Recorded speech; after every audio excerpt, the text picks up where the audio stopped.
రాబోయే లోక్సభ ఎన్నికల్లో ఏ పార్టీ గెలవనుంది అని ఏ సర్వే సంస్థ సర్వే చేసినా కానీ కాంగ్రెస్ పార్టీ వన్ సైడ్ గా తెలంగాణ రాష్ట్రంలో మెజారిటీ ఎంపీ సీట్లు గెలుస్తుంది అని ఆ సర్వే సంస్థలు బయట పెడుతున్నాయి. ఇక రెండవ స్థానంలో బీజేపీ ఉండగా ఇక 0 నుండి 1 స్థానం బీఆర్ఎస్ పార్టీ గెలుచుకునే అవకాశాలు ఉన్నాయని ఆ సర్వే సంస్థలు బయట పెడుతున్నాయి.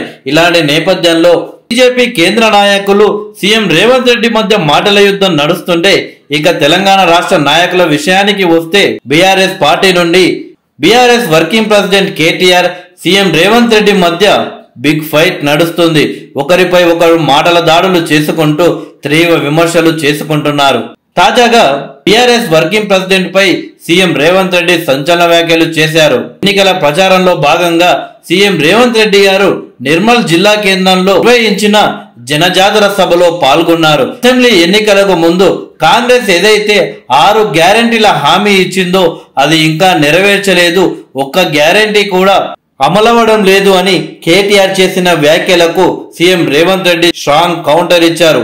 కేటీఆర్ ఒక్కసారి చీర కట్టుకొని తెలంగాణలో బస్సు ఎక్కి చూడు, గ్యారెంటీలు అమలు అవుతున్నాయో లేదో తెలుస్తుంది అని స్ట్రాంగ్ కౌంటర్ ఇచ్చారు సీఎం రేవంత్ రెడ్డి గారు. అలాగే ఆదిలాబాద్ జిల్లాను దత్తతకు తీసుకొని అభివృద్ధి చేస్తానని సీఎం రేవంత్ రెడ్డి ప్రకటించారు.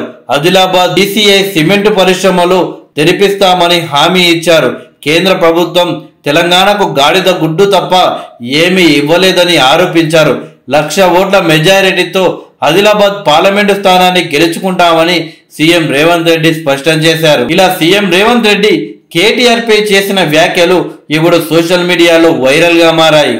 కేవలం ఇవే కాకుండా మరొక సభలో కేటీఆర్ నీకు సినిమా వాళ్ళు చాలా క్లోజ్ కాబట్టి సీర కట్టుకొని సోకులా రెడీగా ఆ తర్వాత బస్టాండ్ వచ్చి ఒక బస్సు ఎక్కు, సిరిసిల్ల పోతావా లేక చింతమడక పోతావా నీ ఇష్టం, సిరిసిల్ల పోయినా చింతమడక పోయినా కానీ బస్సులో ఒక చిల్లి గవ్వ తీసుకోకుండా నీకు ఫ్రీగా టికెట్ ఇస్తారు.